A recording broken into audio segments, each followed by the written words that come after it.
أعوذ بالله من الشيطان الرجيم بسم الله الرحمن الرحيم الحمد لله رب العالمين الرحمن الرحيم مالك. السلام علیکم ورحمۃ اللہ وبرکاتہ. الحمدللہ رب العالمین والصلاة والسلام علی سید الانبیاء والمرسلین وعلی آلہ وصحبہ اجمعین ومن تبعہم بإحسان الی یوم الدین. اما بعد. معزز ناظرین، قرآن کریم کے دوسرے پارے کی تفسیر کا سلسلہ چل رہا ہے اور پچھلے ایپیسوڈ میں آپ نے آیت نمبر 154 تک سورہ بقرہ کی آپ نے سماعت فرمایا. اب آگے بڑھتے ہیں. اعوذ باللہ من الشیطان الرجیم.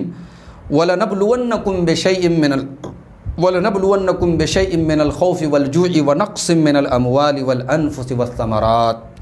اور ہم تمہیں ضرور آزمائیں گے کچھ تو خوف سے اور بھوک سے، وَنَقْصٍ مِّنَ الْأَمْوَالِ اور مال کی کمی سے، وَالْأَنفُسِ اور جان کی کمی سے، وَالثَّمَرَاتِ اور پھلوں کی کمی سے. یعنی اللہ تعالیٰ نے انسانی زندگی کی مختلف آزمائشوں کا ذکر کیا کہ یہ آزمائشیں تو تم پر آئیں گی. کبھی خوف کے حالات پیدا ہوں گے، کبھی بھوکمری کے حالات آئیں گے، کبھی جان کی کمی، کبھی مال کی کمی، کبھی پھلوں کی پیداوار کی کمی. لیکن ان حالات میں اللہ تعالیٰ نے اپنے کچھ بندوں کو بشارت سنائی. فرمایا وَبَشِّرِ الصَّابِرِينَ. ان مصیبتوں اور آزمائشوں میں صبر کرنے والوں کو بشارت سنا دیجیے. الَّذِينَ إِذَا أَصَابَتْهُم مُّصِيبَةٌ. صبر کرنے والے وہ ہیں کہ جب ان کے اوپر کوئی مصیبت آتی ہے قالوا انا للہ و انا الیہ راجعون، تو کہتے ہیں کہ بے شک ہم اللہ ہی کے لیے ہیں اور اللہ ہی کی طرف پلٹ کے جانے والے ہیں. یعنی یہ جو انا للہ و انا الیہ راجعون ہے، یہ ہمیں ہماری اوقات یاد دلاتا ہے کہ ہم اللہ تعالیٰ کی پراپرٹی ہیں. ہمارا مالک وہ ہے اور ہم اس کے مملوک ہیں، ہم اس کے غلام ہیں، اس کے بندے ہیں. اور بندے کو یہ حق نہیں پہنچتا کہ وہ اللہ تعالیٰ کے کسی فیصلے پر اعتراض کرے. مصیبتیں ہیں، پریشانیاں اگر ہماری زندگی میں آئی، ہم صبر سے کام لیں اور یہ سوچ کر لیں کہ اس میں ہمارا اختیار تھا ہی نہیں. انا للہ و انا الیہ راجعون. بے شک ہم اللہ ہی کے ہیں اور اللہ ہی کی طرف پلٹ کے جانے والے ہیں. اولئک علیہم صلوات من ربہم ورحمہ. یہی وہ لوگ ہیں جن کے اوپر ان کے رب کی طرف سے نوازشیں ہیں، ورحمۃ اور رحمت ہے. واولئک هم المہتدون. اور یہی وہ لوگ ہیں جو ہدایت پانے والے ہیں. اللہ کے نبی صلی اللہ علیہ وسلم ایک حدیث میں فرماتے ہیں کہ جب مصیبت آئے تو آدمی انا للہ و انا الیہ راجعون پڑھے اور ساتھ میں یہ دعا پڑھ لے اللہم اجرنی فی مصیبتی واخلف لی خیرا منہا. اے اللہ تو اس مصیبت میں مجھے اجر عطا فرما اور اس کا بہتر بدل مجھے عطا فرما. تو اللہ تعالیٰ اس مصیبت کا بہتر بدل اور الٹرنیٹ اس کو عطا کرتا ہے. اس کے بعد فرمایا کہ ان الصفا والمروۃ من شعائر اللہ. بے شک صفا اور مروہ یہ اللہ تعالیٰ کی نشانیوں میں سے ہیں. شعائر یہ شعیرہ کی جمع ہے، اس کا مطلب ہوتا ہے علامت اور نشانی. تو صفا اور مروہ اللہ تعالیٰ کی نشانیوں میں سے ہیں، یعنی اللہ تعالیٰ کی طرف سے جو حج کے مناسک ہیں اور حج کے امپورٹنٹ مقامات ہیں ان میں سے ایک صفا اور مروہ ہیں. فمن حج البیت او اعتمر فلا جناح علیہ ان یطوف بہما. تو جو بیت اللہ کا حج کرے یا عمرہ کرے اس کے اوپر کوئی گناہ نہیں ہے کہ وہ صفا اور مروہ کی سعی کر لے. یہاں اللہ تعالیٰ نے کہا کہ گناہ نہیں ہے. اس سے بعض صحابہ کو یہ ڈاؤٹ ہوا کہ صفا اور مروہ کی سعی ضروری نہیں ہے، لیکن حضرت عائشہ رضی اللہ تعالیٰ عنہا نے اس غلط فہمی کو دور کرتے ہوئے فرمایا کہ اگر ایسا ہوتا کہ صفا مروہ کی سعی کرنا ضروری نہیں ہے تو اگر ایسا ہوتا تو اللہ تعالیٰ نے یہ فرمایا ہوتا کہ فلا جناح علیہ اللہ یطوف بہما، کہ انسان اگر اس صفا مروہ کی سعی نہ کرے تو کوئی حرج نہیں ہے. اللہ نے کہا کہ جو ان کی سعی کرے اس کے اوپر کوئی گناہ نہیں ہے. پھر حضرت عائشہ رضی اللہ تعالیٰ عنہ نے اس آیت کا شان نزول بیان کرتے ہوئے فرمایا کہ یہ آیت اصل میں انصار کے کچھ لوگوں کے بارے میں نازل ہوئی تھی کہ جب وہ لوگ اسلام لانے کے پہلے منات الطاغیہ نام کے ایک بت کے نام پر وہ لوگ تلبیہ پکارتے تھے اور اس کے بعد جو ہے مشلل نامی پہاڑ کے پاس اس بت کی عبادت کرتے تھے. تو جب وہ لوگ اس بت کے نام سے تلبیہ پکارتے تھے اور حج کرنے کے لیے جب آتے تھے تو پھر وہ اس کو گناہ سمجھتے تھے کہ ہم صفا اور مروہ کی سعی نہیں کریں گے. وہ اس صفا مروہ کی سعی کرنے کو گناہ سمجھتے تھے. تو جب وہ لوگ اسلام لے آئے، مسلمان ہو گئے، تو پھر جو کہ پرانے دور سے وہ کرتے چلے آئے تھے، تو ان کو لگا کہ ہم طواف تو کریں گے خانہ کعبہ کا، لیکن صفا مروہ کے درمیان ہم سعی نہیں کریں گے کیونکہ یہ گناہ کا کام ہے۔ تو اس موقع پر اللہ کے رسول سے ان لوگوں نے آ کر کے پوچھا، انا کننا نتحرج ان نطوف بین الصفا والمروہ، اے اللہ کے رسول ہم صفا اور مروہ کی سعی کو ہم گناہ سمجھتے تھے، تو ہم کیا کریں؟ تو اس موقع پر یہ آیت نازل ہوئی سورہ بقرہ کی کہ ان الصفا والمروۃ من شعائر اللہ۔ بے شک یہ صحیح بخاری کی 1643 نمبر کی حدیث کے اندر حضرت عائشہ نے اس آیت کا شان نزول بتایا کہ صفا اور مروہ اللہ تعالیٰ کی نشانیوں میں سے ہیں، تو جو حج یا عمرہ کرے فلا جناح علیہ ان یطوف بہما، تو اس کے لیے کوئی حرج نہیں ہے کہ وہ صفا اور مروہ کی سعی کرے۔ ومن تطوع خیرا فإن اللہ شاکر علیم، اور جو اپنی خوشی سے بھلائی کا کام کرے تو بے شک اللہ تعالیٰ قدرداں ہیں اور علم والا ہے۔ ان الذين يكتمون ما انزلنا من البينات والهدى من بعد ما بيناه للناس في الكتاب اولئك يلعنهم الله ويلعنهم اللاعنون، بے شک وہ لوگ جو چھپاتے ہیں ان واضح نشانیوں کو جو ہم نے نازل کیا ہے اور ہدایت کو، من بعد ما بیناہ للناس فی الکتاب، باوجود کہ ہم نے اس حق کو بیان کر دیا ہے لوگوں کے لیے کتاب کے اندر، تو جو لوگ اس حق کو چھپاتے ہیں ان کا انجام کیا ہوگا؟ اولئک یلعنهم اللہ، ان کے اوپر اللہ تعالیٰ کی لعنت ہوگی، وَيَلْعَنُهُمُ اللَّاعِنُونَ، اور لعنت کرنے والوں کی لعنت ہوگی۔ إِلَّا الَّذِينَ تَابُوا وَأَصْلَحُوا وَبَيَّنُوا، مگر وہ لوگ سوائے ان لوگوں کے جنہوں نے توبہ کر لی اور اصلاح کر لی، وَبَيَّنُوا، اور انہوں نے بیان کر دیا، جو چھپاتے تھے اس کو واضح کر دیا، فَأُولَئِكَ أَتُوبُ عَلَيْهِمْ، تو ایسے لوگوں کی توبہ میں قبول کروں گا، وَأَنَا التَّوَّابُ الرَّحِيمُ، اور میں بہت توبہ قبول کرنے والا، رحم کرنے والا ہوں۔ اس سے معلوم ہوا کہ علم کا چھپانا بہت بڑا گناہ ہے۔ علم کی کوئی بات اگر آپ کو معلوم ہے اور اس کو ظاہر کرنے کا موقع ہے اور پھر بھی آپ چھپا رہے ہیں، بہت بڑا گناہ ہے۔ ابن ماجہ کی 264 نمبر کی حدیث ہے اور ترمذی کی 2649 نمبر کی حدیث ہے۔ اللہ کے پیارے نبی صلی اللہ علیہ وسلم فرماتے ہیں، من سئل عن علم فکتمہ، جس سے کسی علم کے بارے میں پوچھا جائے اور وہ اس کو چھپا لے، الجم یوم القیامت بلجام من نار، اس کو قیامت کے دن آگ کی لگام پہنائی جائے گی۔ اس کے بعد اللہ تعالیٰ نے آیت نمبر 161 میں فرمایا، ان الذین کفروا وماتوا وهم کفار اولئک علیہم لعنۃ اللہ والملائکۃ والناس اجمعین، بے شک جن لوگوں نے کفر کیا اور کفر ہی کی حالت میں مر گئے تو یہ وہ لوگ ہوں گے جن کے اوپر اللہ تعالیٰ کی لعنت ہے اور فرشتوں کی لعنت اور تمام لوگوں کی لعنت ہے، خالدین فیہا، اور وہ اس جہنم میں ہمیشہ رہیں گے، لا یخفف عنہم العذاب ولا هم ینظرون، نہ تو ان کے عذاب میں کوئی کمی کی جائے گی اور نہ ان کو مہلت دی جائے گی۔ اس سے یہ معلوم ہوا کہ جن لوگوں کا خاتمہ کفر پر ہوا، یقینی طور پر یہ بات معلوم ہے کہ فلاں انسان کا خاتمہ کفر پر ہوا ہے تو اس کے اوپر لعنت کرنا جائز ہے، لیکن باقی لوگوں کے اوپر لعنت کرنا جائز نہیں ہے، کیونکہ ممکن ہے مرنے سے پہلے اس نے اپنے کفر سے توبہ کر لی ہو۔ اور مسلمانوں کے حوالے سے یہ بات بالکل واضح اور کلیئر رہے کہ بڑے سے بڑے گنہگار مسلمان پر بھی لعنت کرنے کا حق آپ کو نہیں ہے، البتہ جن گناہوں کے بارے میں قرآن و سنت میں لعنت کا لفظ آیا ہے تو اس کام کو کرنے والے کے بارے میں ہم یہ کہہ سکتے ہیں اس کام کے کرنے والے پر لعنت، ہم کسی متعین انسان کے اوپر لعنت نہیں بھیجیں گے، ہم اس کام کا نام لکھیں گے شراب پینے والے پر اللہ کی لعنت ہو، اس طریقے سے جس گناہ کے بارے میں بھی قرآن و سنت میں لعنت کا لفظ آیا، اور باقی جس کا خاتمہ کفر کے اوپر ہوا ہے اس کے اوپر ہم لعنت کر سکتے ہیں۔ تو اللہ نے فرمایا کہ جو لوگ کفر کی حالت میں مر گئے ان کے اوپر اللہ کی، فرشتوں کی اور تمام لوگوں کی لعنت ہے، اور یہ جہنم میں ہمیشہ رہیں گے، لا یخفف عنہم العذاب ولا هم ینظرون، نہ تو ان کے عذاب میں کوئی کمی ہوگی اور نہ ہی ان کو مہلت دی جائے گی۔ وَإِلَٰهُكُمْ إِلَٰهٌ وَاحِدٌ، اور اے لوگو تمہارا معبود ایک ہے، لا الہ الا هو الرحمن الرحیم، اس کے سوا کوئی معبود نہیں، وہی رحمان ہے وہی رحیم ہے۔ یہاں پھر اللہ تعالیٰ نے توحید کی دعوت دی ہے، جو مشرکین کے لیے ایک عجیب و غریب دعوت تھی، اور مشرکین کہا کرتے تھے اجعل الآلہۃ الہا واحدا ان ھذا لشیء عجاب، کیا اس نے اتنے سارے معبودوں کو ہٹا کر کے ایک معبود کر دیا ہے؟ یہ تو بڑی عجیب بات ہے، ان کے لیے بڑی عجیب بات تھی، لیکن اللہ نے فرمایا وَإِلَٰهُكُمْ إِلَٰهٌ وَاحِدٌ، تمہارا معبود ایک ہے، لا الہ الا هو الرحمن الرحیم، جس کے سوا کوئی معبود نہیں اور وہ رحمان ہے اور رحیم ہے۔ اس کے بعد فرمایا کہ ان فی خلق السماوات والارض واختلاف اللیل والنہار والفلک التی تجری فی البحر بما ينفع الناس، بے شک آسمانوں اور زمین کی پیدائش میں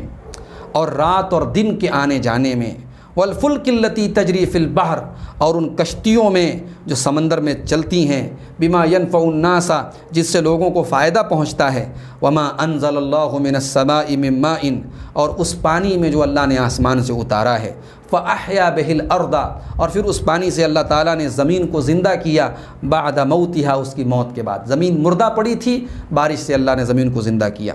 وَبَثَّ فِيهَا مِن كُلِّ دَابَّةٍ، اور پھر اللہ تعالیٰ نے زمین میں ہر قسم کے چوپایوں کو پھیلا دیا، وَتَصْرِيفِ الرِّيَاحِ، اور ہواؤں کے پھیرنے میں، وَالسَّحَابِ الْمُسَخَّرِ بَيْنَ السَّمَاءِ وَالْأَرْضِ، اور اسی طریقے سے آسمان اور زمین کے درمیان جو بادل مسخر ہیں ان کے اندر لآیات لقوم یعقلون، عقل مندوں کے لیے نشانیاں ہیں۔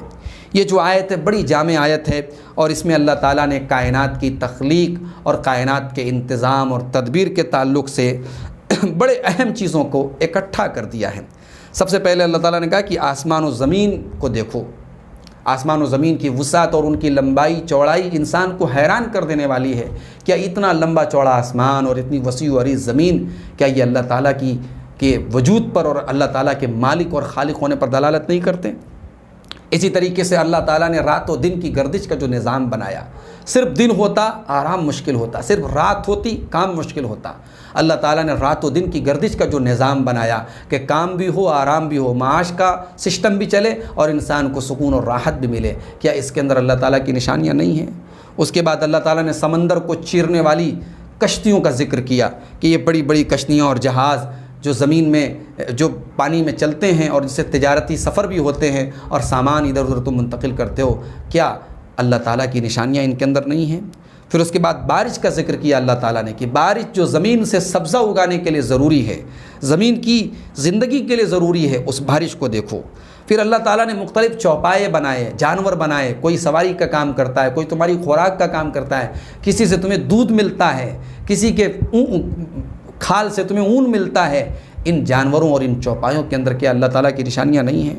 پھر اس کے بعد اللہ نے فرمایا کہ ہواؤں کا جو نظام دیکھو، کچھ ٹھنڈی ہوائیں، کچھ گرم ہوائیں ہیں، جہاں جیسی ہواؤں کی ضرورت ہے، ہواؤں کا چلنا اور ٹھہر جانا، یہ سارا جو نظام ہے، ان فی ذلک لآیات لقوم یعقلون، اس کے اندر عقل مندوں کے لیے نشانیاں ہیں۔ اتنی ساری نشانیوں کو دیکھنے کے باوجود اگر کوئی اللہ کو نہ مانے یا اللہ کو ایک نہ مانے، اس کی ربوبیت کا انکار کرے، اس کو معبود نہ مانے، اتنی ساری نشانیوں کو دیکھ کر کے وہ غیر اللہ کے در پر جا کے سر جھکائے، تو اس کا مطلب کہ وہ اندھا ہے، گونگا ہے، بہرا ہے، اسے اللہ تعالیٰ کی نشانیاں نظر ہی نہیں آتی ہیں۔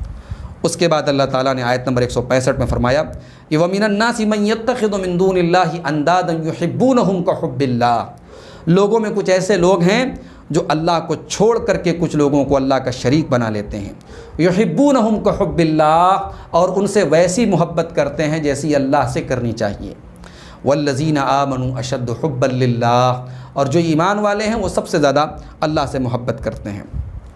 یہاں اللہ تعالیٰ نے کیوں ایسا کہا کہ کچھ لوگ ایسے ہیں جو اللہ کو چھوڑ کر کے دوسروں کو اللہ کا شریک ٹھہراتے ہیں؟ ظاہر ہے کہ دنیا میں ہر دور میں شرک کرنے والے اپنے معبودان باطلہ سے بے انتہا محبت کرتے ہیں، اور ایسی محبت کرتے ہیں جیسی اپنے حقیقی معبود سے ہونی چاہیے۔ اور آج بھی آپ دیکھیں کہ خود مسلمانوں کے اندر، اسلام کا نام لینے والوں کے اندر بہت سارے ایسے لوگ ہیں جو اللہ کو چھوڑ کر کے جنہوں نے بہت سارے مشکل کشا اور غریب نواز اور دستگیر بنا رکھے ہیں، ان کے سامنے توحید کی آپ نصیحت کر دیں، توحید کے متعلق آیتیں پڑھ دیں تو چہرے کا رنگ بدل جاتا ہے، ماتھے پر بل پڑ جاتے ہیں، اور وہیں ان کے اولیاء کی اور ان کے بزرگوں کی جھوٹی داستانیں سنا دیں تو واہ واہ واہ واہ سبحان اللہ کے نعرے وہ بلند کرتے ہیں۔ ایسے لوگوں کے بارے میں اللہ تعالیٰ نے سورہ زمر کی آیت نمبر 45 میں فرمایا کہ وَإِذَا ذُكِرَ اللَّهُ وَحْدَهُ اشْمَأَزَّتْ قُلُوبُ الَّذِينَ لَا يُؤْمِنُونَ بِالْآخِرَةِ، جب صرف اللہ کا ذکر کیا جاتا ہے تو جو لوگ آخرت پر ایمان نہیں رکھتے ان کے دل سکڑ جاتے ہیں۔ وَإِذَا ذُكِرَ الَّذِينَ مِن دُونِهِ إِذَا هُمْ يَسْتَبْشِرُونَ، اور جب اللہ کو چھوڑ کر کے اوروں کا ذکر ہوتا ہے تو وہ خوش ہو جاتے ہیں۔ اس کے بعد اللہ نے فرمایا کہ وَالَّذِينَ آمَنُوا أَشَدُّ حُبًّا لِلَّهِ، ایمان والے تو سب سے زیادہ اللہ سے محبت کرتے ہیں۔ وَلَوْ يَرَى الَّذِينَ ظَلَمُوا إِذْ يَرَوْنَ الْعَذَابَ أَنَّ الْقُوَّةَ لِلَّهِ جَمِيعًا، اور کاش کی ظالم لوگ جانتے جب وہ عذاب کو دیکھیں گے کہ کیا جانتے؟ ان القوۃ للہ جمیعا، کہ ہر قسم کی طاقت اللہ ہی کے لیے ہے، وان اللہ شدید العذاب، اور اللہ تعالیٰ سخت عذاب دینے والا ہے۔ اذ تبرأ الذین اتبعوا من الذین اتبعوا، یاد کرو جب وہ وقت آئے گا کہ جو پیشوا لوگ ہوں گے، جن کو دنیا میں لوگوں نے اپنا پیر اور پیشوا بنا کے رکھا ہے، وہ برات کا اظہار کریں گے ان لوگوں سے جو ان کی تابعداری کرتے تھے۔ تابعداری کرنے والے اور فالو کرنے والے فالوور سے ان کے جو پیشوا ہوں گے وہ برات کا اظہار کریں گے، وَرَأَوُا الْعَذَابَ اور وہ عذاب کو دیکھیں گے، وَتَقَطَّعَتْ بِهِمُ الْأَسْبَابُ اور دنیا کا سارا تعلق وہاں ٹوٹ جائے گا، سارے رشتے ناطے سب ٹوٹ جائیں گے۔ وَقَالَ الَّذِينَ اتَّبَعُوا لَوْ أَنَّ لَنَا كَرَّةً فَنَتَبَرَّأَ مِنْهُمْ اور جن لوگوں نے دنیا میں ان پیشواؤں کی پیروی کی تھی وہ کہیں گے کہ کاش ہم دوبارہ دنیا کی طرف لوٹا دیے جائیں، فَنَتَبَرَّأَ مِنْهُمْ كَمَا تَبَرَّؤُوا مِنَّا تو ہم بھی ان سے براءت کا اظہار کر لیں، جیسے آج یہ اپنا دامن چھڑا رہے ہیں ہم بھی ان سے اپنا دامن چھڑا لیں۔ كَذَلِكَ يُرِيهِمُ اللَّهُ أَعْمَالَهُمْ حَسَرَاتٍ عَلَيْهِمْ اللہ فرماتا ہے کہ اسی طرح اللہ ان کے اعمال کو ان کو حسرت دلانے کے لیے ان کو دکھائے گا۔ وَمَا هُمْ بِخَارِجِينَ مِنَ النَّارِ اور یہ لوگ جہنم سے نکلنے والے نہیں ہیں۔ اس کے بعد اللہ تعالیٰ نے آیت نمبر 168 میں فرمایا، یا ایھا الناس کلوا مما فی الارض حلالا طیبا اے لوگو زمین میں جو حلال اور پاکیزہ چیزیں ہیں اس میں سے کھاؤ، ولا تتبعوا خطوات الشیطان اور شیطان کے نقش قدم کی پیروی نہ کرو، انہ لکم عدو مبین بے شک شیطان تمہارا کھلا ہوا دشمن ہے۔ یہاں اللہ تعالیٰ نے حلال اور پاکیزہ چیزوں کو کھانے کے بعد فوراً شیطان کا ذکر کیوں کیا؟ اللہ نے اس لیے کیا کہ کہیں شیطان کے پیچھے لگ کر کے تم اللہ تعالیٰ کی حلال کی ہوئی چیزوں کو حرام نہ کرنے لگو، جیسا کہ حدیث میں حدیث قدسی ہے، اللہ تعالیٰ فرماتا ہے انی خلقت عبادی حنفاء کلہم میں نے اپنے سارے بندوں کو موحد بنایا تھا، حنفاء بنایا تھا،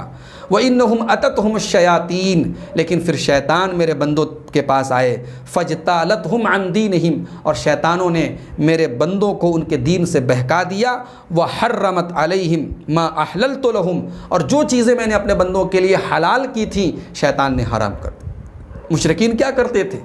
بہت سارے جانوروں کو، گائے کو، بیل کو، اونٹ کو، اونٹنی کو وہ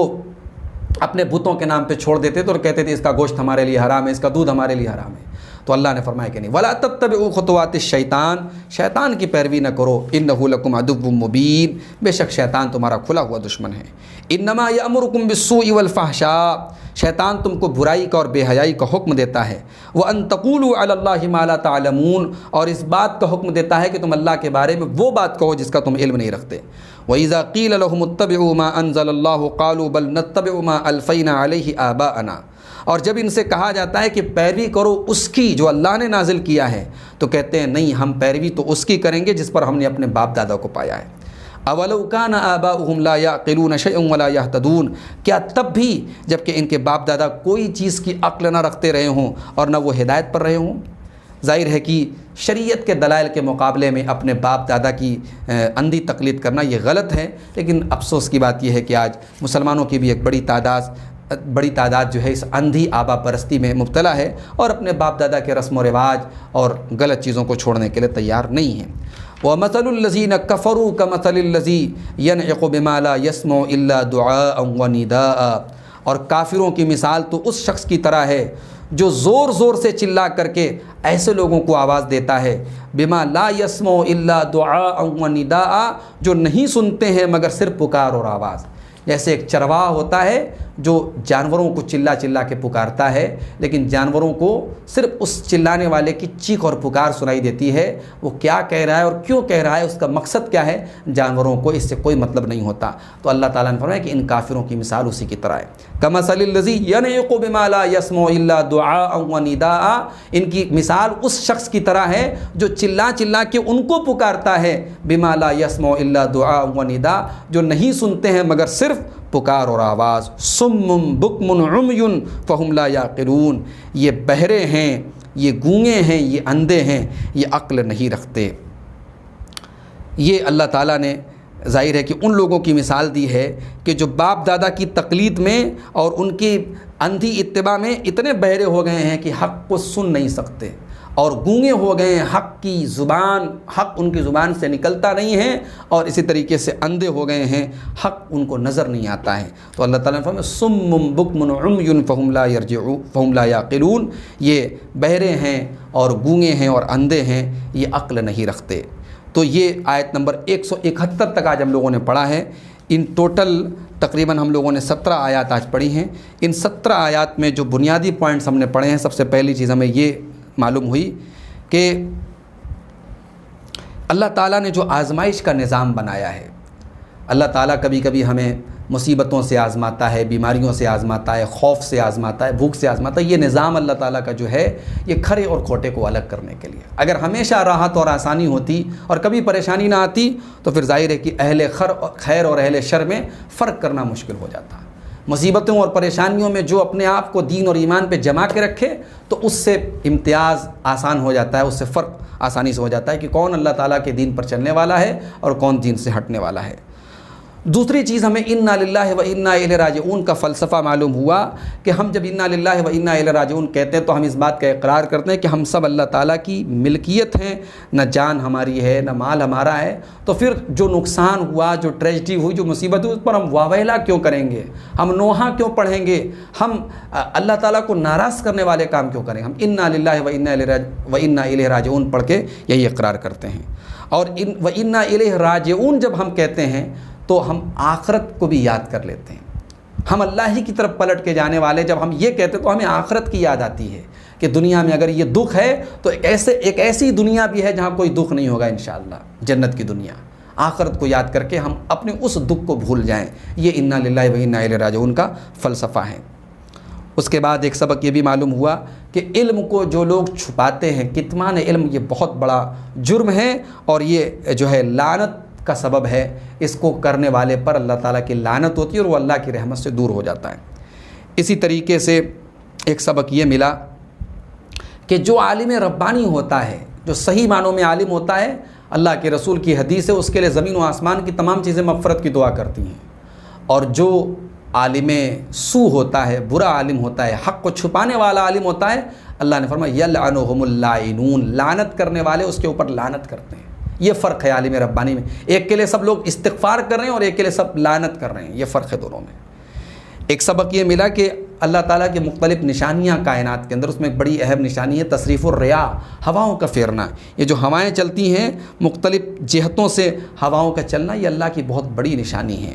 اسی طریقے سے ایک سبق یہ ملا کہ ایک مومن کو سب سے زیادہ محبت اگر ہونی چاہیے تو اللہ سے ہونی، اللہ سے بڑھ کر کے کسی کی محبت نہیں۔ اگر اس محبت کے اوپر کوئی محبت غالب آ گئی تو ایمان میں کمی ہے، ایمان میں کھوٹ ہے۔ اور ایک سبق یہ بھی ملا کہ دنیا کے سارے رشتے ناتے دنیا کی حد تک کام کریں گے، وَتَقَطَّعَتْ بِهِمُ الْأَسْبَابُ، قیامت کے دن کوئی رشتہ ناتا کام آنے والا نہیں ہے۔ اور اسی طریقے سے ایک سبق یہ ملا کہ اللہ تعالیٰ نے حلال اور پاکیزہ چیزوں کو کھانے کے بعد فوراً کا وَلَا تَتَّبِعُوا خُطُوَاتِ الشَّيْطَانِ، شیطان کے نقش قدم پہ مت چلو، یعنی شیطان کا پہلا اسٹیپ حرام کھلانا ہے، ہمیں حرام کھلانا اور اللہ تعالیٰ کے دین سے ہٹانا، یہ شیطان کا پہلا اسٹیپ ہے۔ تو یہ آج دوسرا ایپیسوڈ تھا قرآن کریم کے دوسرے پارے کی تفسیر کا، انشاءاللہ یہ سلسلہ آگے بڑھے گا۔ اللہ تعالیٰ سے دعا ہے رب العالمین ہمیں قرآن کریم کو سیکھنے کی، سمجھنے کی اور عمل کرنے کی توفیق عطا فرمائے، آمین۔ والسلام علیکم ورحمۃ اللہ وبرکاتہ۔